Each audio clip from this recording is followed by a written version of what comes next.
Well, good afternoon, everybody. We appreciate you taking time out of your busy IACP schedule to spend time with our Innovators panel for FirstNet. We are waiting on one other panelist to arrive, but we're going to go ahead and get started. Kathy O'Toole, who's part of our panel, has some other obligations. She was in another session that butted up to this one, so as soon as she can walk over here, she'll be here with us, and we'll stop and allow her to introduce herself to all of you. My name is Ryan Birchnell. I'm one of our Director of Strategy and Policy for the AT&T Built with FirstNet team, FirstNet Built with AT&T team, sorry. Glad to be here with you today. My background is law enforcement. I spent a career starting off at the Sheriff's Office in Leon County here in the state of Florida, and then over to the Florida Highway Patrol, where I spent a majority of my career, and retired there in late 2015 after a couple of years as the Chief Technology Officer for the Department of Highway Safety and Motor Vehicles, which was the overarching agency that Highway Patrol sits within. In that role, I also ran the day-to-day operations of the FirstNet program here in the state of Florida under the SLIC-P grant. And I also then moved on to be the executive director of the Alabama State Police and ran the FirstNet program there. So that's my background on FirstNet and technology that gave me the great opportunity to join the AT&T FirstNet team. So what we wanted to provide to you guys in the panel today is a lot less about me and a lot more about what the FirstNet ecosystem is bringing to public safety across the country. And what we've been able to do with this panel is do a great cross-section of implementation and ideas. Kathy has a great background that started off local, ended up at the state level, went to international, and then back to major cities. So really a great cross-section that she'll share with you.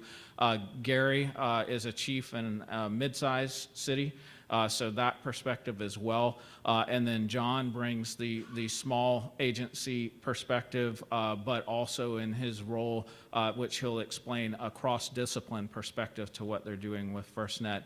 And Maggie is a former CIO at the Los Angeles Police Department, so she's bringing a clear technical perspective to the conversation today. So we'll talk through that, but I wanted to give each one of them a minute to let you know about themselves and their backgrounds and what they're bringing to our conversation today. Kathy? Thank you very much.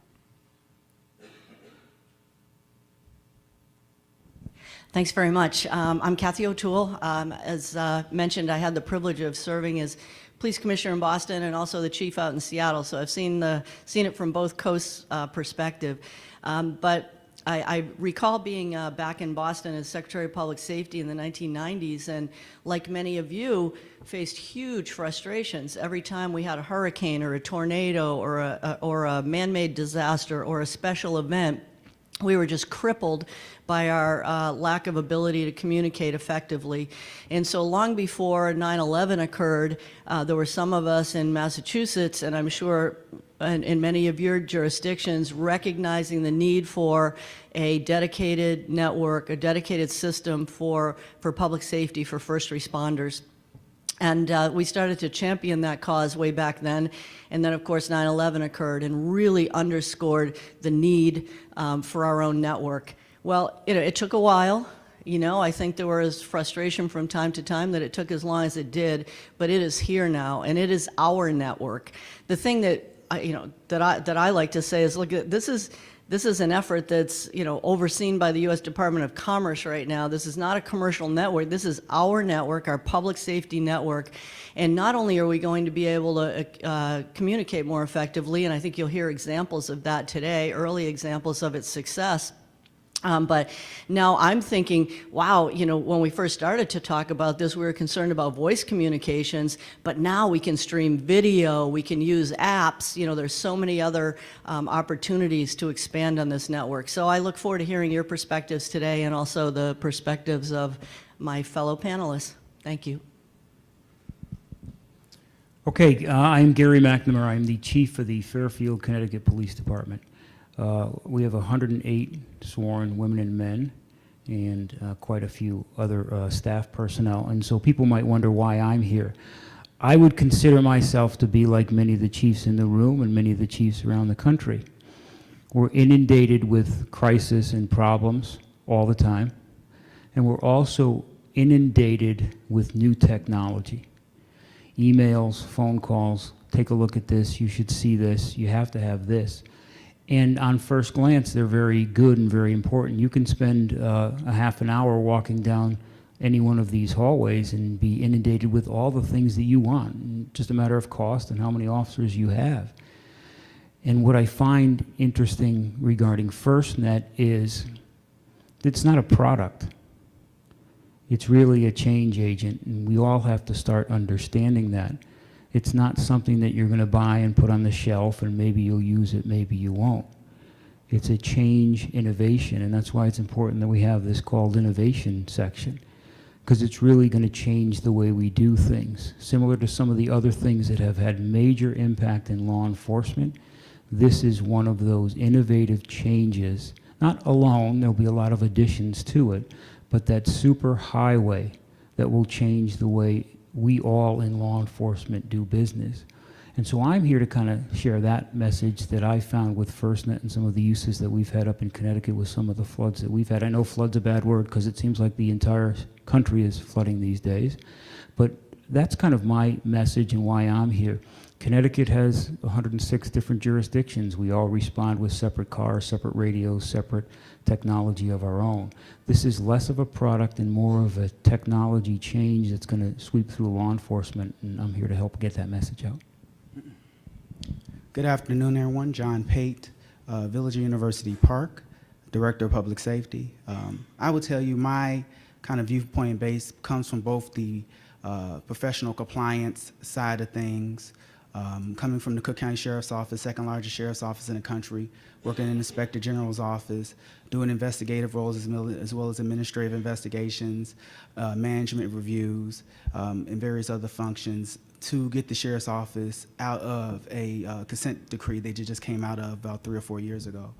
In University Park, we implemented FirstNet through all public safety entities, police, fire, and EMS, extended primary users such as Public Works, Chief of Staff of the Mayor's Office, and various other key personnel that are needed to be communicated with during times of disaster, as well as implemented Complete Fleet, which is an AT&T product that is powered on FirstNet to, of course, track vehicles, maintain the status of the vehicles, and be able to tell you what's going on in your patrol vehicles at all times. And I think tying this all together really makes a lot of sense because this is our network. This is a network that was built to create an alternative for public safety to still be able to communicate in times of disaster. And I always have the saying when I'm planning, it's not if it happens, it is when it happens, because no matter where we work at, we're always going to run into a situation that we're going to need communication and interoperability. Good afternoon. I'm Maggie Goodrich. I was the Chief Information Officer for the Los Angeles Police Department for about 7 years.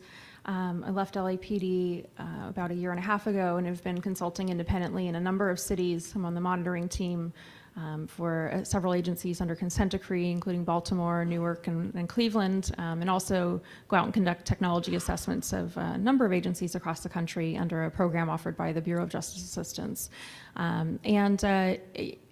My experience in LA, we have 10,000 officers, 3,000 civilians, and we were given the gift to deploy 7,000 body cameras at one point, and I took the opportunity to, while deploying those cameras, make it really about deploying mobile devices and getting smartphones in the hands of officers. And so I'm really excited that FirstNet is here because I think, looking back, there are many things now that will be offered as part of FirstNet that I really could have used back then when we undertook that that deployment. And for me, it always goes back to the men and women in the field and how to make things easier for them, how to make their life easier, and to keep them in the field more so than back in the station writing reports. So I'm excited that there's a network here that's dedicated to public safety to really serve our needs, and to allow us to have a voice in what we need as customers to better serve the men and women out there and the community. Great. So Kathy, I know that over your career, both in Boston and Seattle, you've dealt with just the normal day-to-day planned event, but with just massive numbers of people being in a concentrated area. And I think that's always been one of the biggest barriers to adoption of cellular technologies from serving in that critical mission capacity.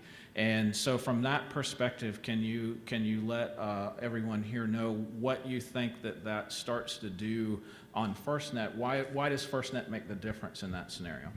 Well, again, I think about it on both sides of the. I worked in two communities that had great sports teams, so I know that when the Seahawks were celebrating their Super Bowl victory, or when the Patriots were celebrating their Super Bowl victory, we were crippled in terms of communications. We had millions of people when the Red Sox and the Patriots won in Boston, and we were, our systems went down. We were unable to communicate, and similarly, that happened during the victory parade for the Seahawks as well. So from a very, very practical perspective, having that priority, knowing that our officers will be able to rely on the network, that there's not going to be a fault, there's not going to be, the network's not going to go down on us, is absolutely essential.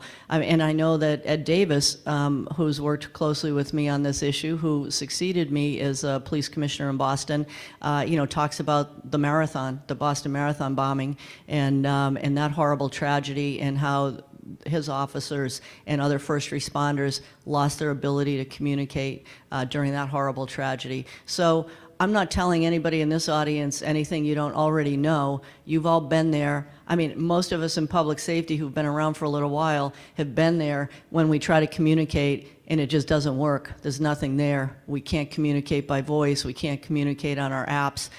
So this will be a real game changer for all of us. And again, I look forward to hearing some of the examples today as to how it's already worked. But again, because the world's changing so fast, and as Maggie said, for me, it's all about mobility and getting the tools into the hands of the people out in the front lines that are really doing the work, and enhancing their safety and enhancing the safety of our communities. But let's also think about, wow, now that we have this cool capability, how can we enhance it even more with really helpful applications, and other tools, particularly live streaming of video and from scenes and things like that. I think that's going to be a real game changer for us. Great. And Gary, I know your experience centers a lot around your direct experience with active shooter situation and other unplanned events. So can you kind of walk us through how FirstNet might have made a difference in the past and what you're seeing happen now in that context because of FirstNet? Sure. I think I first have to say I'm a New York Jet fan, because Kathy mentioned the Patriots and Seahawks many times. I just want to give the Jets, they're actually a football team as well. I know. We have no parades for them. So, look, my personal experience with school incidents began in 2002 when an individual went into one of our universities with a subject claiming to have an explosive device and took 28 students and a professor hostage. And I, at the time, was the negotiator for that. And I look at the technology that we had at the time, and I always wonder, what if? What if we had FirstNet there?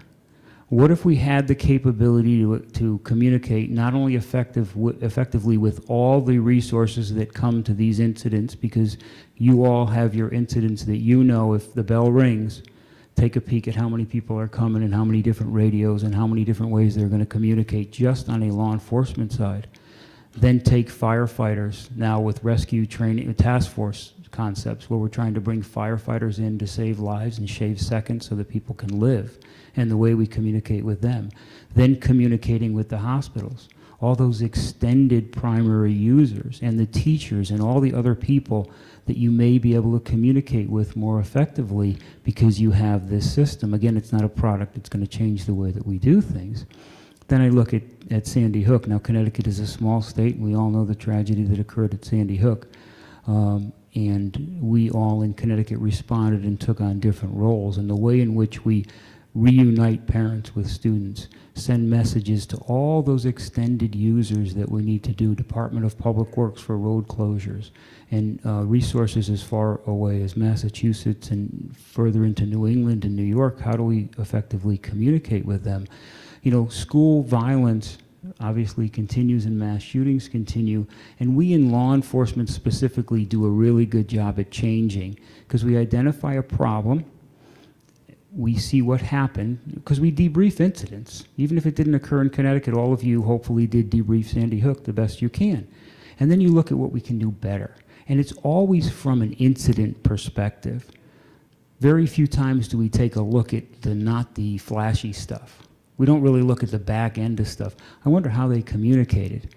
What if it happened here? How do my officers communicate? How do we get information? Because we all know in a critical incident, and you have to prepare. That's why we need to prepare.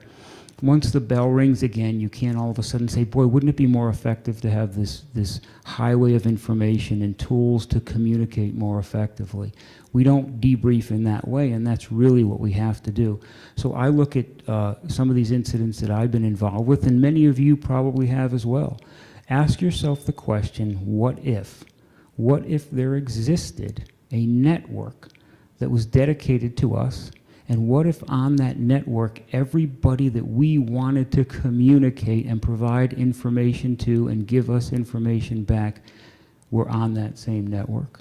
And they all had the ability to communicate. What if that happened? Well, what if that happened? The answer to that is we will be more prepared to respond to those incidents, better prepared to prevent, better prepared to respond, and better prepared to recover should an incident happen to your community. So the difference between pre-planning, because we all know pre-planned events are much easier than those instances that happen rapidly, the planning can be the same. We can utilize this network to communicate with each other ahead of time so that all those other agencies can really come together during a time of crisis and eliminate the threat and at the same time communicate. Thanks, Gary. And John, as we've seen over the past couple of years, emergent incidents happen all over the country. And just because you're a small town or a small community doesn't mean that you might not be impacted by a large group of people, or disasters obviously have no sense of what community you live in. They just occur.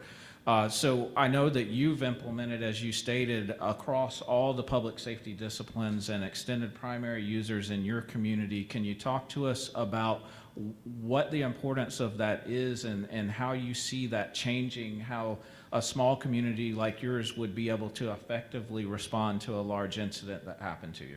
Well, thank you. First, I have to say, to define a small community, small communities have big issues. To put things in retrospect, the daytime population of my community is about 26,000. The nighttime population is about 7,500 residential. Second largest industrial park in the state of Illinois. 3 chemical grade plants that are within my industrial park, a 4-year university, and my town is located in 2 counties, 2 separate sheriff's departments, 2 separate radio bands. Coming into University Park as chief of police in 2015, about 3 months as chief, we had a bomb threat at the university. Of course, it's a smaller university. Their police department may have 10 officers, if that, and they required a interdisciplinary response. So they had to contact me as the university being in our town for resources. So when we're looking for resources, You know, we have Cook County that's huge with resources, bomb dogs and various different things like that. Cook County is a little bit smaller. And so we were able to get these resources in the area, and we lost communications. Some radios went down on the Cook County side of the band. Some radios had issues transmitting within the school. And so we had, of course, huge communication issues as far as dealing with our SWAT units and our bomb tech units that are searching for a bomb or a potential bomb in a building. And I think FirstNet would have came up perfectly. Number one, their drop kit solution, where if you lose network connectivity, they have a drop kit that will bring you back up with network capability, with devices in a situation like that. Also, when we implemented FirstNet within our agency, it was prudent for me to make sure our police, fire, EMS, and our extended primary users was on this network. And when we're talking about implementing this, we're not talking about just cell phones. We're talking about data devices within computers of the vehicles. We're talking about mobile routers. We're talking about heart monitors within the ambulances being implanted with FirstNet SIM cards to be able to send vital signs to hospitals. So, as well as I stated, the Fleet Complete solution. I am a wholehearted advocate of interoperability and communication, and I have experienced it when it went down, and I've experienced it during difficulties of disaster. The biggest thing here is, as I said in my introduction, not being ready, not if, but when it happens, and being able to have those right capabilities to utilize. When we implement in our police and fire departments, as well as EMS, AT&T, who is building FirstNet, was an outstanding partner. They brought in a team of 15 personnel to set up each device, provision them, move data over from devices and migration, installing mobile devices in vehicles, setting us up with partners with mobile broadband solutions, and really dealing with that whole aspect. And to me, it has been seamless. When I look at FirstNet, I don't look at money savings, even though it is a financial savings significantly to public safety entities. I look at it as a solution that we must do. This is a network that is dedicated to public safety only, literally. If you're public safety, you're extended primary user, you're the only person allowed on the network. And that's a network that will stay up. And that's a network that's expanding every day. So I think that's a very important thought to put out. Yeah, thanks. So Maggie, we've heard obviously about some of the reasons why in the past we weren't able to necessarily on a commercial network depend on the capability to get through when most needed. So priority and preemption that are available are key components to this. But now as we get into the ideas around law enforcement participating in something like this from a CIO's perspective, I know from a CTO's perspective, I was always worried about security, and I was always worried about how do I do things more efficiently from an application perspective. In other words, what does the application ecosystem and the security features of FirstNet enable for intelligence, information sharing, those kind of things that are key to what's happening in either a planned or unplanned incident? Sure. So you hit on a number of points. So let me try to hit each one individually. So first and foremost on priority and preemption, I just want to stress the fact that on a commercial network, that's not guaranteed, right? And on the FirstNet network, it is. And to me, that is critical in itself. I certainly had experience in LA where operations were really impeded because we had a commercial carrier who was throttling our usage while we're running surveillance on a major operation, really hurt the investigation. And so knowing that first and foremost that won't happen on FirstNet, I think is just critical. And the selling point to me.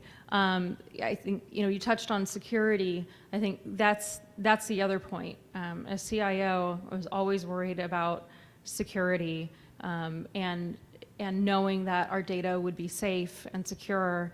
and would get to the right person at the right time and stay out of the hands of the wrong people. And then there's always passing that stressful CGIS audit. So, for me, the fact that the FirstNet network is encrypted end-to-end, that all of our data will be encrypted, end-to-end, I think is really critical and a key feature for me, as being responsible for the security of that data. You also mentioned just the use of applications generally out there, and that to me is really the benefit to the end user. I mean, first and foremost, it has to work when you want it to work, but the reality is that all of this is not really just about the big incident or the huge unusual occurrence that pops up, once or twice a year, or maybe once or twice a decade, depending on where you are. This is really about the day-to-day use. And those applications that are being made available through the FirstNet app ecosystem are really going to enable the officers in the field to have data at their fingertips on a daily basis. And I think that's really important for a few points. I mean, first and foremost, if you if you have the data in your systems, or you have the data in your real-time crime center or in a command post, it's doing some good, but it's not doing all the good that could be doing if it were in the hands of the officers, right? Getting it to the right person at the right time in the field, so that they can actually make that information actionable, and hopefully have a better response, I think is really critical. And so doing that every day, not just in the major incident, but having the availability of this app ecosystem to start to use those things every day to get data out there to the officer and from the officer on a daily basis, and start exercising that now in the routine traffic stop or in the routine call for service. Then you have that muscle memory, you know how these things work, and then when the big incident occurs, you're still doing what you've been doing all along in your daily life, right? You're still sending and receiving data. You're still using it to make quick decisions in the field and really make just smart decisions as an incident occurs, and you can rely on that muscle memory if you've been using it every day. And I think that's the beauty of having this just dedicated network with this app ecosystem, is that this isn't about just calling in the carrier when the big one hits and you need, massive amounts of help. Well, I know AT&T FirstNet will be there for that. To me, it's about the day-to-day use, because that's what the men and women in the field are dealing with every day before that big incident ever hits. Great. Yeah, and I know one of the things that was important to me as a CTO was that whenever something new came out, there was a lot of questions around certain aspects of this new capability, this new technology, and there was a lot of things to think about. And I know each of you brings a unique perspective to that. But Gary, I wanted to ask you, I know in getting to know you over time, one of your passions is training and exercise, and how do you think that plays into folks that are new to FirstNet, this new capability? What do our folks in the audience need to be thinking about as they adopt a new technology like this from a training and exercise perspective? So first of all, I believe myself to be all about training. And if we're talking about innovation in law enforcement, training is really going to matter. And I kind of looked back a little bit and I said, well, what else has been innovative in law enforcement and public safety? And I bring myself back to a police car. Because think about the first person to say, hey, instead of your officers walking, you can actually drive around in this police car. Innovative, very innovative. And sold it as a product. It's a car. But it's a game changer in that it's a cultural change in the way we performed our job. Now think of it from a training perspective. We still have training for our officers on how to operate a police car safely. Because we also know if we don't train them and they operate it in an improper manner, which we can do with FirstNet and the technology that exists, there are a whole bunch of other issues. So when you talk about innovation, you look at this as being similar to a police car. You have to train people in it.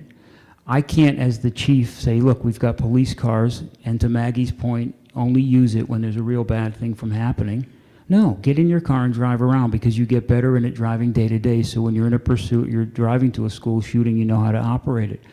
And by the way, put it in your hands, feel it. Because what happens with FirstNet oftentimes, because it's innovative and it's the internet and no one can touch the internet, it's just something that's there. Look what we're selling you.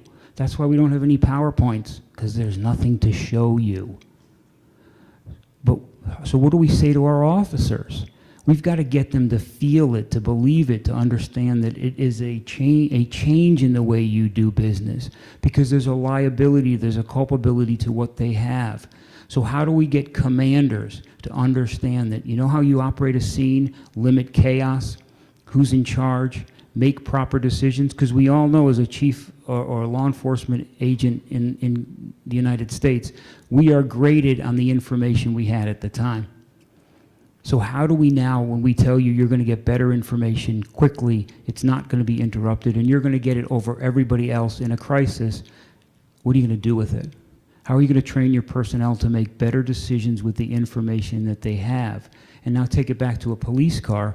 We wouldn't go out and right now if we didn't. Imagine if I said to my town manager, I'm going to buy a license plate reader. What are you going to do with it? You don't have any police cars.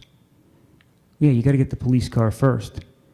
You have to embrace this concept of innovative change with FirstNet and all of the bountiful things that come with it. But it all focuses around training. This is not a product. This is something that has to change culture, and we're looking to do that. So with innovative change comes innovative training, and that's really what we have to see. We have to get people to believe in it and to see it so they understand the benefits from it. I think there will come a time where if there is a police agency that is not signed up for FirstNet, similar to if you don't have patrol rifles. Remember when we changed and we had patrol rifles and some agencies didn't? There'll come a time if you have an incident, it'll be, well, why weren't you prepared? Why did you not foresee what other agencies were so smartly seeing that you needed to prepare yourself for this? So FirstNet, we have to get awareness out, and this is why this is important. Then we have to show you the benefits from it. Then you have to sign up for it, and we have to engage you in its use, because it's from its use that's going to be value. And here's the really, really important part of the training and exercise. What's the most value that comes from training? Feedback. Once officers around the country engage and start to learn this and operate under this FirstNet blanket, we're all going to be better, because we're going to learn from the experience that others have already had, take it back, modify it, learn from it. Hey, you're not going to believe what happened down in South Carolina during the flood. Really? How can I benefit my agency? How can I learn about that, train on that, share with my decision makers on how to move more effectively? So I believe that training is at the forefront of moving this FirstNet product forward. Great, thanks. And I'm going to hand it back to Maggie to kind of capitalize on that. And one of the pieces of feedback that I get around the country is, what does it take to do implementation, right? And it was always a barrier as a CTO. It was, how am I going to plan for this implementation? How much effort am I going to put into it? But with innovative technologies, there was always a good reason for that investment. So can you kind of talk to us about implementation of major change like FirstNet and how it actually results in efficiencies, both from a cost perspective, but also from a time and effort perspective?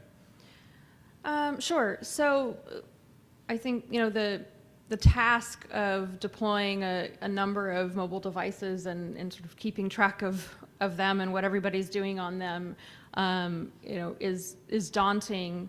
That said, I would say that a mobile device management system should be your best friend if you are deploying a large number of devices, or really any devices. And I know through the app ecosystem, AT&T FirstNet's I think making several available. And I would, work with FirstNet to discuss, which one is right for you, and from an efficiency standpoint, and even just a cost perspective, look at, whether you can even just bundle that MDM in with your monthly service charge, so that it's all coming together. But having a solution that allows you to know what's on all of those devices, control what's on all of those devices, and, for example, just be able to wipe one if somebody is to lose their device, and have control over that, I think it was really critical to our deployment in LA for sure. And it also works really well in the bring your own device model as well, right? Being able to still in a BYOD setting, be able to control what's being used on there for business purposes. And again, knowing that it's secure through FirstNet, I think is really critical. And I would say just, working with your FirstNet AT&T rep to understand what the services are that are available to make this easier, I think is critical. There are a number of either services directly through FirstNet or through partners that can help even basic things, right? Like just getting vehicle modems deployed and the like. I think make it easier. I'm not going to lie. Deploying 7,000 devices in LA was a little painful at times. So be honest about that. But the reality is that there are a lot of lessons learned out there now because a number of agencies and early adopters have gone through it. That you don't have to reinvent the wheel or be the first to figure it out anymore. So I would talk to your FirstNet rep and understand, okay, what are the other agencies that have been early adopters, and get with them and understand those lessons learned, and so you don't have to reinvent the wheel. I also, switching topics just slightly, and I apologize for that, but I just wanted to piggyback on something Gary said, because you mentioned the advent of the vehicle. And actually what I thought you were going to say is the introduction of the MDC, or the mobile data computer in the vehicle, as sort of that first advent. Many of us have deployed them over the last 5 to 10 years and more. And I'll say the other thing that I think is exciting about FirstNet is that for so long it was great to be able to not be tied to the station because you could do so much in the vehicle. And to me, this takes us a step further. So for so long, the vehicle has been the hub for an officer, but now this really makes the officer the hub, right? Giving them a device in their hand where they don't also, not only do they not have to be tethered to the station, but they don't have to be tethered to their car to be able to get things done, I think is a really key point that I just wanted to make sure I got in there. Absolutely, yeah. Before I left Florida Highway Patrol, we were actually working on what we termed the total mobile trooper concept, and how did we eliminate as many things as possible and get down to the smallest things, the smallest number of things on the belt possible. And I know Major Tim Roof, I don't know if Tim's here today, but I know he has continued to in that stead and is looking at all kinds of mobility-based technologies and trying to make that trooper as efficient as possible on their own without being tied back to the vehicle or a fully rugged laptop. Although I think there's a long period of time that those solutions will work together, and there's an evolution of that, but certainly the capability to do that's important. John, I know you mentioned earlier your background and passion for the professional compliance realm, and that you've seen some new things apply in the FirstNet world that you didn't have available to you before. Can you kind of walk us through that a little bit and how that's changed what you do in your city? Sure. If you could look at it in a couple ways. So, of course, we get officer complaints that come in, and people want to see video footage, dash cam footage, body camera footage. And I know some of us here have ran into the situation where you had connectivity issues or issues with your system where data was not properly sent over. And so when that subpoena comes in from that lawsuit, you have to say it's not available. And you have to say, well, it's a technical issue that occurred, and kind of address those things. I think FirstNet puts us in a position where we don't have to worry about that occurring or happening. Secondly, FirstNet, again, puts us in a position where when we're talking about tracking assets, large dollar assets such as our weapons, large long guns, our vehicles, various large priced items, Fleet Complete solution by AT&T is actually FirstNet powered as well. So that provides you all with the ability to do asset tracking, as well as monitoring your vehicles, light activation, everything that any of your other systems would be able to do, and it'd be on a FirstNet network and does qualify for priority and preemption, meaning if there's a disaster, you're able to track your vehicles, you're able to track your personnel. Fleet Complete just actually came out with a solution with personnel trackers that they can be installed on officers' duty belts. So at times of disaster, you're able to monitor and track your officers' body movements as well as their vehicles. So looking at an aspect of that. So let's talk about phone devices, right? Ran into a lot of situations where officers use their personal phone devices to document evidence. Of course, big no-no, right? Get that subpoena and the officer has to turn over their phone because they used it for something. With FirstNet and with technology solutions, officers can sign up for FirstNet as individual accounts, so subscriber-paid accounts, instead of departments. And this is for smaller police departments. Departments are not huge budgets, but they're able to do two separate ecosystems on the phone. So you have the officer's personal ecosystem on their side where they're sending out their text messages and information, and then there could be a second ecosystem where it's department-based stuff. Of course, software and applications are controlled by your department's IT department or your chief information officer. And so now you run into a situation where your officer's device is subpoenaed. Hey, well, he had a separate ecosystem. I know with Samsung and Knox, had done extensive research and talking about that. They have a solution where they can separate that out. So, and then they can actually testify, well, I'll provide somebody to testify in court and pulling the data and saying this data is 100% separated from that officer's personal ecosystem. So number one, that removes the officer from being, other stuff being found on the device that could change the case one way or the other, but it also provides the department with the ability to collect the information in an efficient and effective manner. When we look at professional standards and we look at police accountability every day, I mean, I think it's a big blaring subject. You just look at the Jason Van Dyke and Laquan McDonald situation in Chicago, with the some cameras not working in the vehicles, some were working, bad transmission, inoperable mics. And so you look at those situations, and so you fast forward 3 or 4 years now, you have an officer convicted of murder and he's in jail, and then you have a community going forward in all of our communities that want to hold our departments in higher accountability for their personnel, their staff, and their assets. So you want to harness FirstNet, number one, through the data devices, but also through the other solutions that you can hook their data up to. So basically, tablets and various other devices where you just use a FirstNet SIM card to make that device a priority preemption eligible device, as well as for primary and extended primary users. Thanks.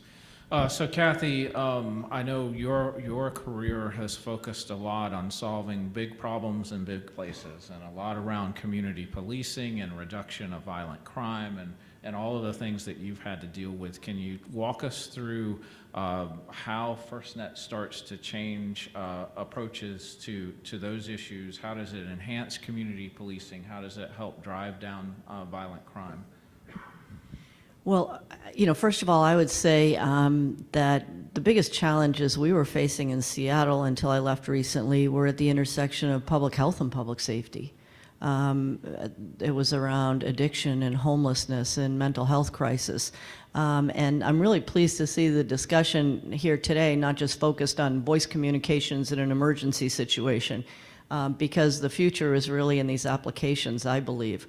Just giving an example, we worked with the Code for America, some young people from Code for America, to develop this app called the Ride Along app.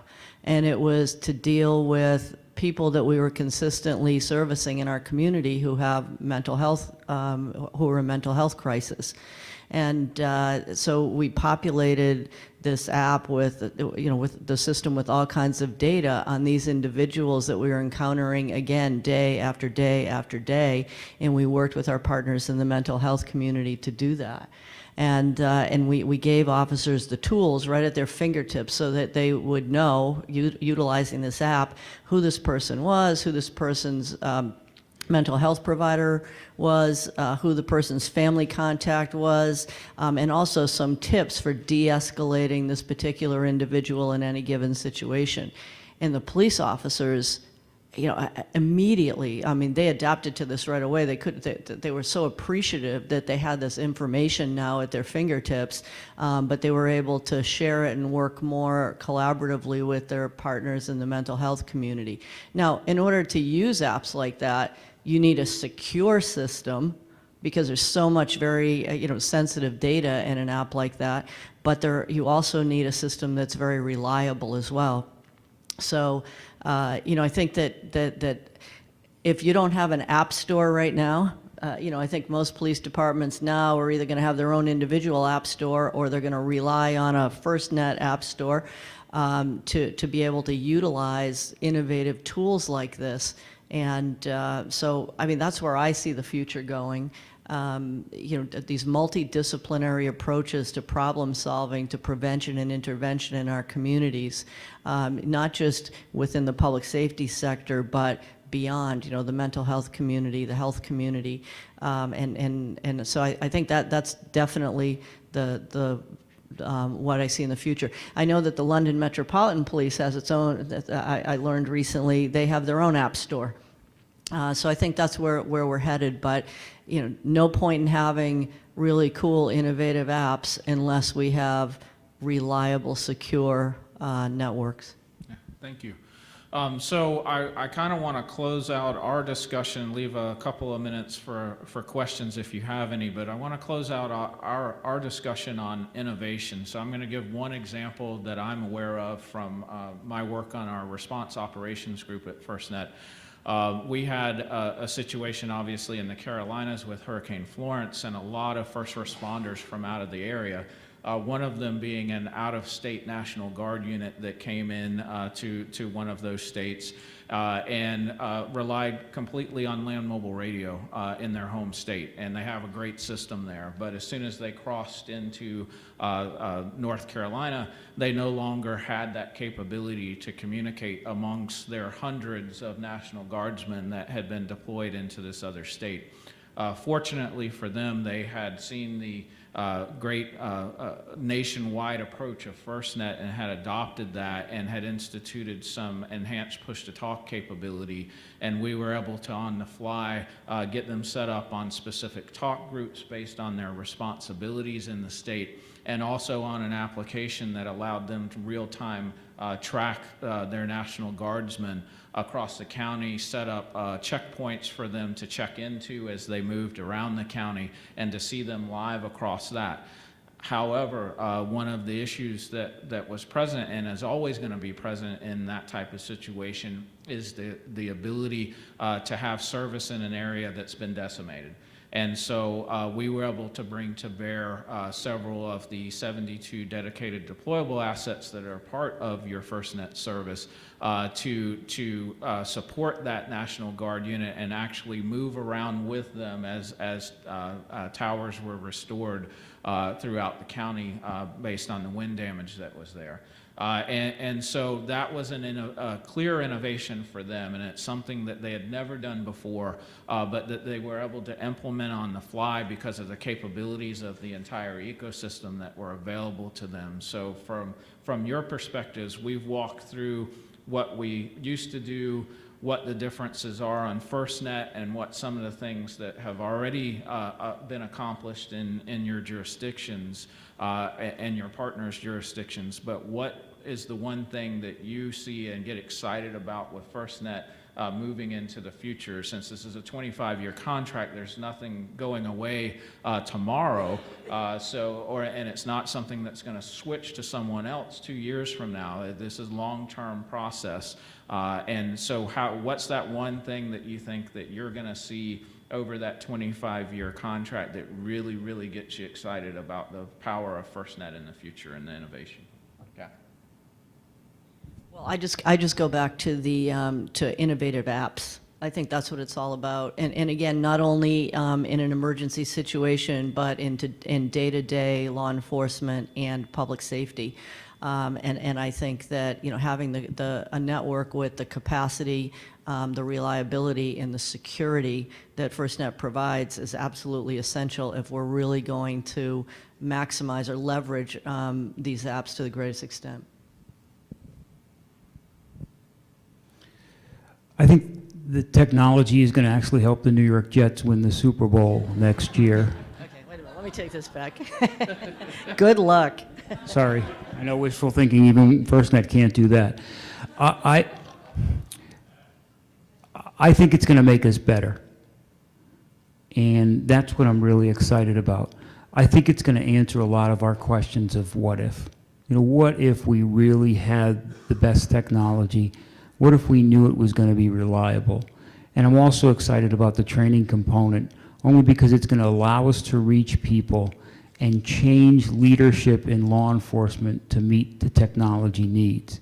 Right now, we have that training gap. We provide technology, and very often we don't provide any training to make us better. So I'm really excited that it's going to make us better, and it's going to allow us to spread that word throughout. What makes me excited is the potential in the future for LMR technology to be able to be implemented within a mobile device, such as devices that Sonam has right now. Of course, there's very little research into it now. They're slowly going by it. But imagine having your radio system go out and not have communication, and your officers having a phone device that's on FirstNet's network that's actually able to link up and key on into your radio frequency and be able to have communication redundancy. I'm looking forward to that. I see that occurring in the future because we do have situations where radio systems go down, being in buildings and various different things where your radio may not work, but you're able to get cellular signal through AT&T and FirstNet, our network as public safety. So I'm looking forward to having that redundancy and communication where, okay, the radio went down, okay, let's go ahead and get our mobile device and key up and still be able to talk to the dispatch center. And that dispatch center having that capability too. If their consoles go down, they're able to launch a device from the AT&T FirstNet toolbox, activate that, and still be able to have 911 communications on a recorded line, of course, and still be able to maintain the security that's required for those communications. So I'm going to mention, I guess, a couple things that I picture in terms of just going back to innovative apps and capabilities. To me, ideally, what we would see is a FirstNet-driven application that takes that body camera, video and audio, takes your location from that mobile device that's on you, and writes the first draft of your report for you based on all of that video and audio, and has the smart analytics. And I know I'm going out there a ways in the future, but you asked us to think forward. So, you know, I'm picturing the first draft of your report being written for you so that when an officer goes into the records management system to complete that report, they're not starting from scratch, they're just editing something. You know, the machine's probably not going to get it 100% right? And there's still going to be some human interaction, but hopefully it means a lot less time sitting at a computer and, you know, more time in the field. I'm picturing it attaching the relevant video to the relevant portions of the report so that you've got your evidence submission handled, and you've got, bookmarked video for detectives to continue an investigation. And then I think it makes other investigations, easier to do, going forward from, even just the basic crime or arrest report. I mean, picture an investigation after an officer-involved shooting, having that data and having it automatically, be able to recreate for you, here's what occurred, and here's, how things, proceeded through an incident, I think is just going, from an administrative standpoint, even improve things in policing. The other thing that I'm excited about is the advent of wearable tech, health monitoring and the like. The LAPD has lost several officers who thought they had the flu or were just under the weather and went home and died of a heart attack or an aneurysm and the like. I think this job takes a toll on your body, and we don't really know what that toll is. We just see the results at the end. My husband did 34 years with LAPD, and he feels the toll on his knees and his back every day, right? But I think the wearable tech and the health monitoring and health sensors will eventually help us keep our officers healthier, and hopefully know that the guy who thinks he's just feeling under the weather is actually having some sort of cardiac incident. I think will be a huge benefit to just the men and women that serve. Sorry, can I mention one more thing? Please. The other thing that excites me about this, and I'm just going to put my CIO, everything that's a pain in tech hat on for a minute, and that is that because these are mobile apps in an app store, they'll actually be maintained. I don't know how many times, I had to go fight for funding and explain that a server had to be upgraded, which is not a sexy thing to sell in a budget hearing. Selling hardware infrastructure or servers or middleware or whatever it is that we have to upgrade, and explaining why it's so expensive and why I have to pay for it again today, even though I paid for it 3 years ago. Is really just painful through any city budget process. And so the fact that this is an app ecosystem where it's in the developer's best interest, if they want you to keep using their app, to just maintain it, add features and capabilities to it, make sure it's on the latest tech, I think is really exciting for law enforcement in general, because I think in the past, a lot of those legacy vendors that have served us in public safety have really done a disservice to public safety in not advancing their tech as quickly as we see in the private sector, because we're not typically paying like the private sector is, right? We're not for profit. So I think just forcing the vendor community to keep up and innovate along with us, I think is going to be a huge value that FirstNet will bring. Great. And I'm going to end on a couple of things that are exciting to me. One is that the power of the partnership, right? The FirstNet is a partnership between the public safety community, between the First Responder Network Authority, holding our feet to the fire, and AT&T, which is an awesome company to work for, but an even greater company in the technology space, the #2 technology company in the United States behind Apple.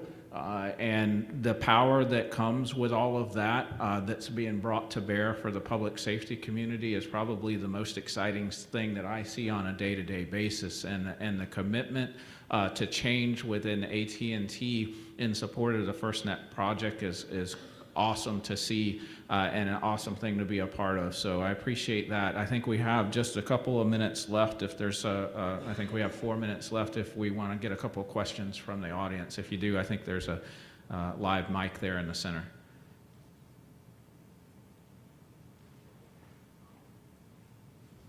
Thanks for all your answers. It's been super helpful. I'd love to just kind of go down the line and get everyone's perspective on this. But one of the things that I think, John, you kind of touched on was a potential transition away from LMR radio to officers and first responders just using their mobile device over FirstNet and over LTE for mission critical push to talk.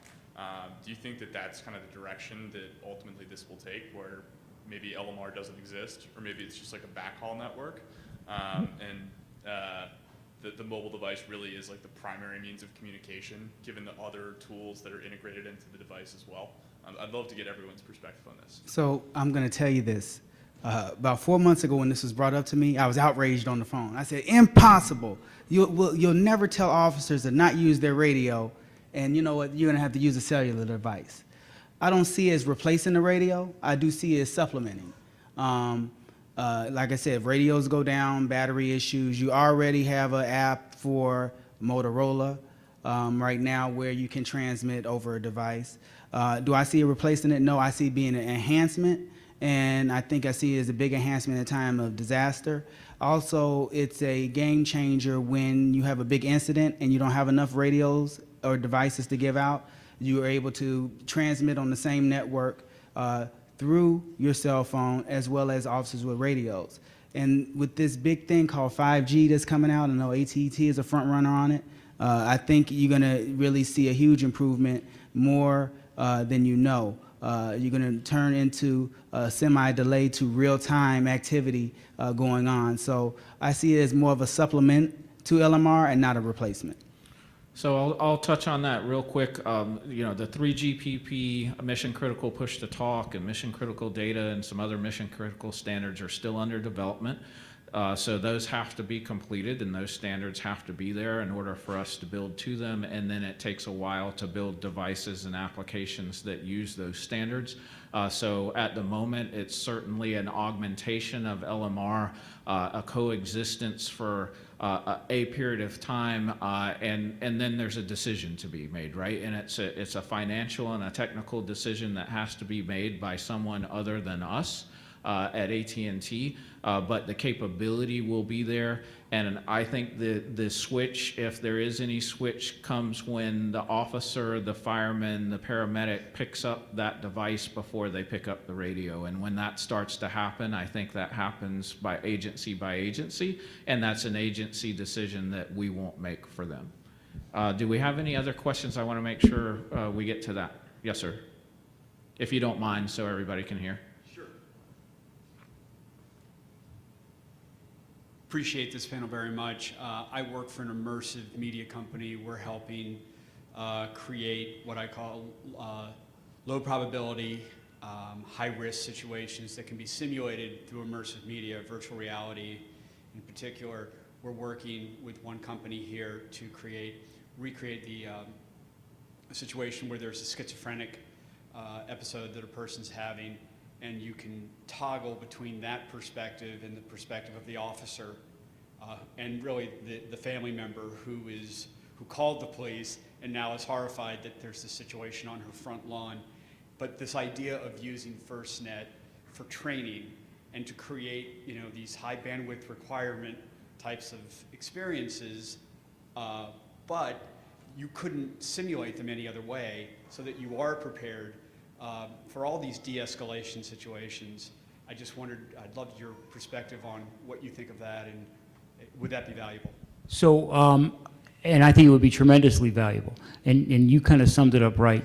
The training, the growing emergence of leaders in law enforcement with this technology, and somebody mentioned it before, we're at an intersection between the way we do things now and the way we're going to do things in the future.